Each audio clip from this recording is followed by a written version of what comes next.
Welcome to episode 14. So we're at the point now of finished up the dash, getting in there with the lights and the cluster and all. And I think shoot,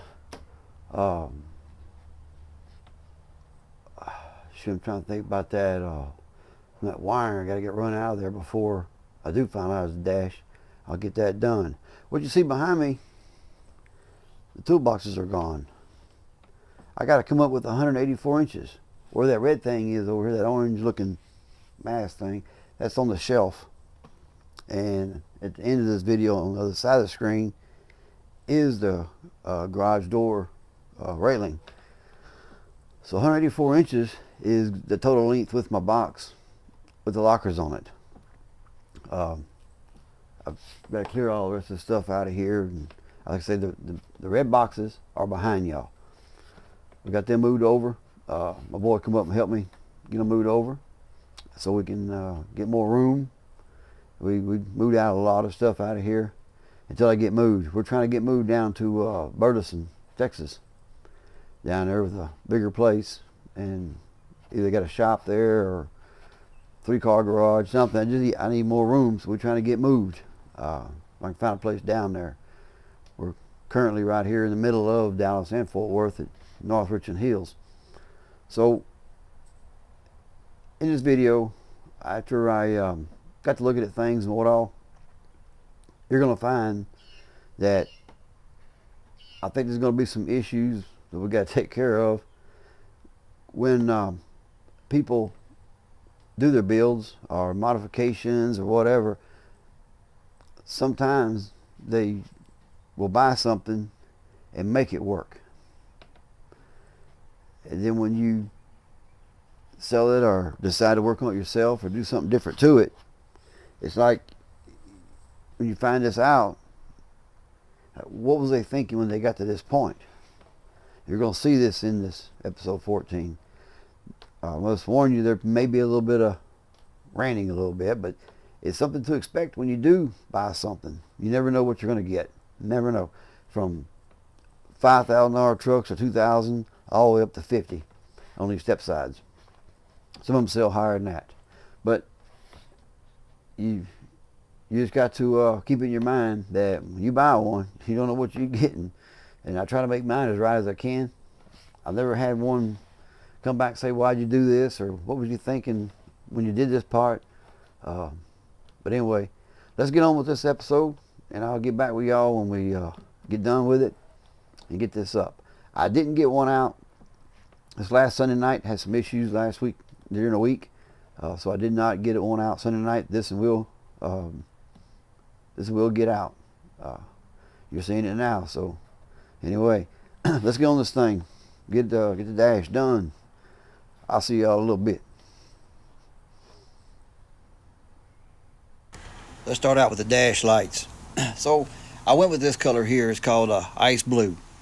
And what the ice blue does, it'll pick up any neon color in the cab, kind of like a black light, I guess you'd say, where it will show your gauges better. You see your needles show up. Everything will be highlighted when you get them in there. Remember, when you put these LEDs in there, there's a positive and negative side. And you have to have your positive and negative sides. So if you install these lights and turn them on, and they don't come on, you're going to think you got some bad lights. So leave your dash out till you get them turned around the correct way and what all, have them in there right. About the best tip I can give you on installing them. But anyway, that's the lights. Let's go on to the next one. There's the original speaker in the bracket in the dash. And I couldn't figure out why the dash was loose when I test drove the truck. And you're fixing to find out what happened here. So I took that speaker and I replaced the speakers with some updated ones. These Pioneers, got them in the brackets, measured the heights, make sure everything was about right on them. Everything looked good. I put them back in the truck, and you'll see. I think I should have put them back in the truck here. And when I went to checking everything out, this is after I had to work on the dash a little bit. Somebody was already grinding on that. I couldn't figure out why they was grinding on it. Of course, all the clips were broke out of the dash. It was a mess. I had to go back in, remove somebody's stuff, and get all these clips back down like they're supposed to be.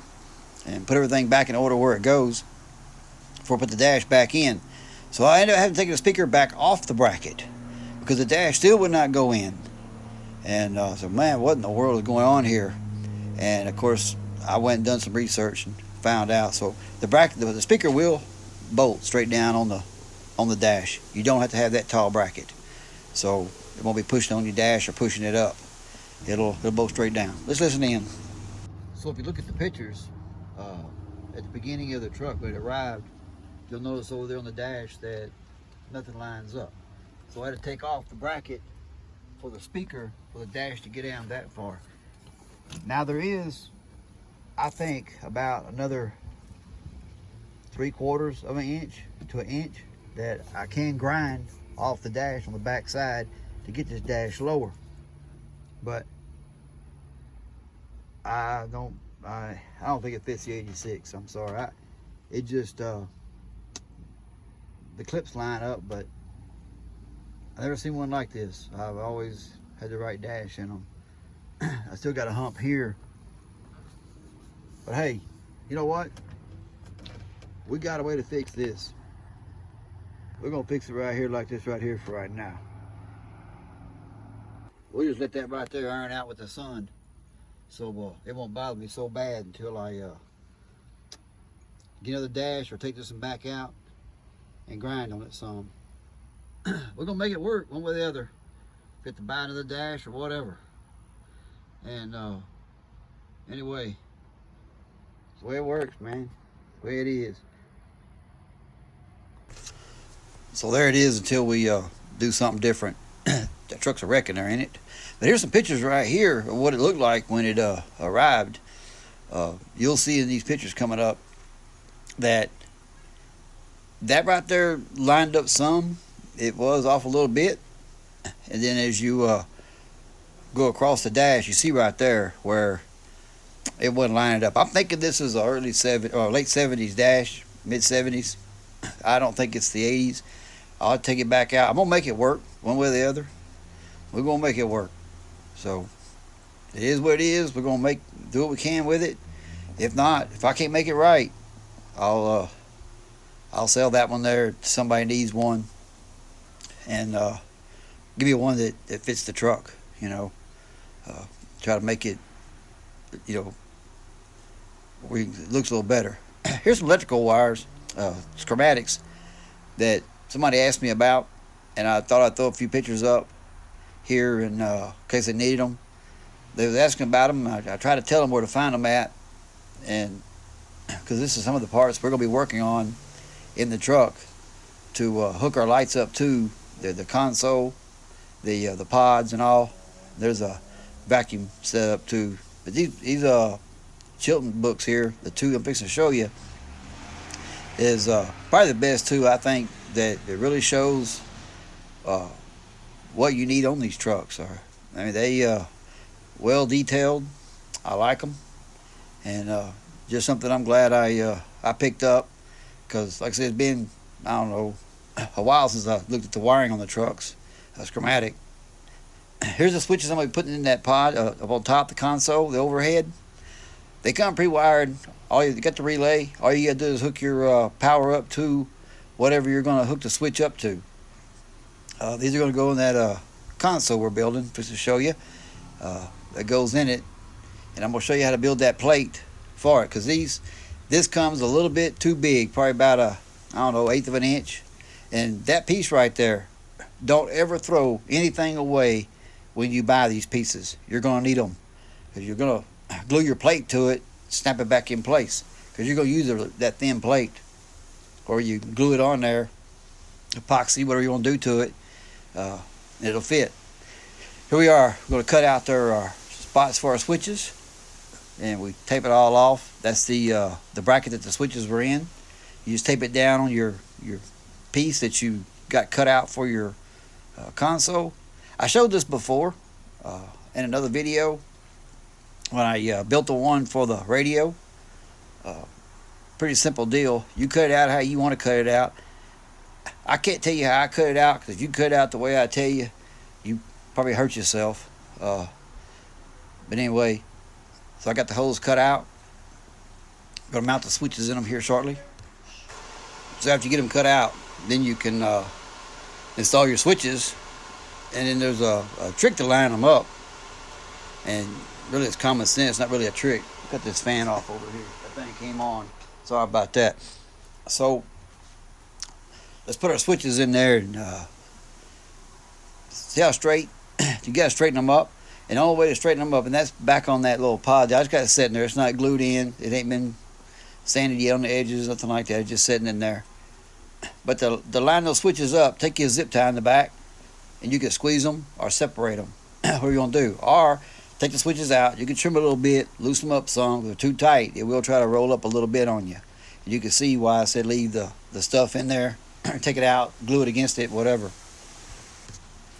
The headliner showed up finally after 130 days of waiting on these people.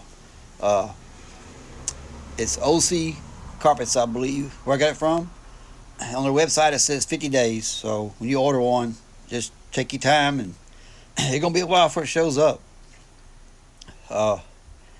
It finally got there. It's good shape, nothing was damaged. I was worried about it because the box was crushed when I got it. It came FedEx. I got a video on it anyway when it showed up where we took it out, and I guess the ABS board, I believe that they put that on, which is pretty good board, pretty thick. It's not real heavy. You'd think it would be, but it wasn't really all that heavy.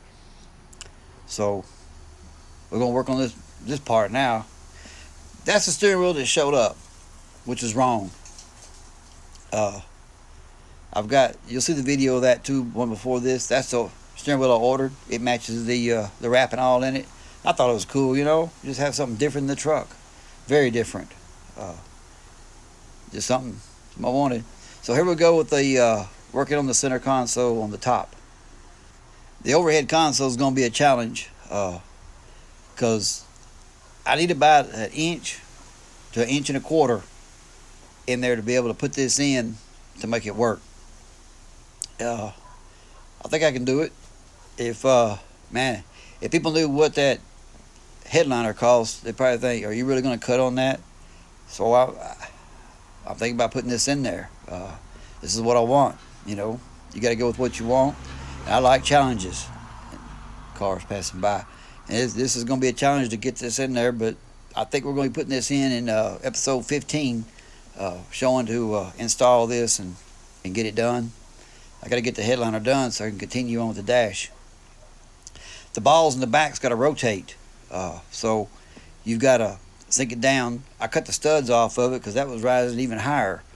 Unless you can cut the holes in there, but right here you'll see where I'll flip it over. I think I do, and where the balls will rotate for your lights.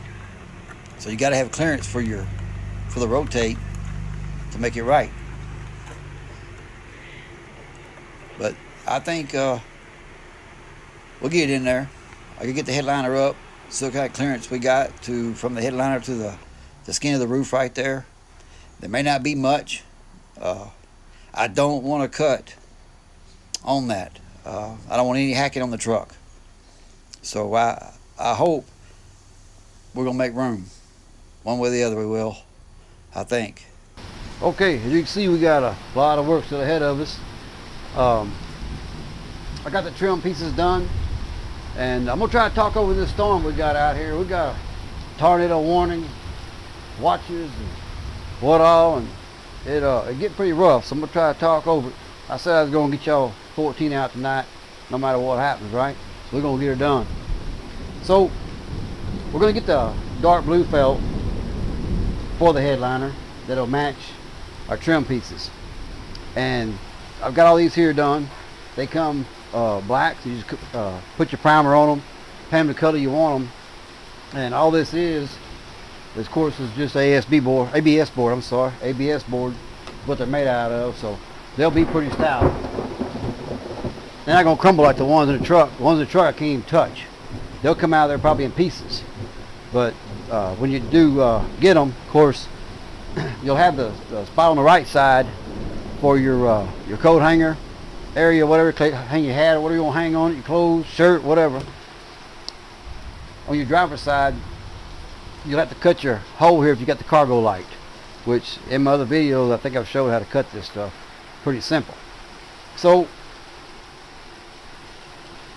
I think sometime this week I'm gonna put the headliner in it to do my measurements to figure out how much room we're gonna have for this, to get that in there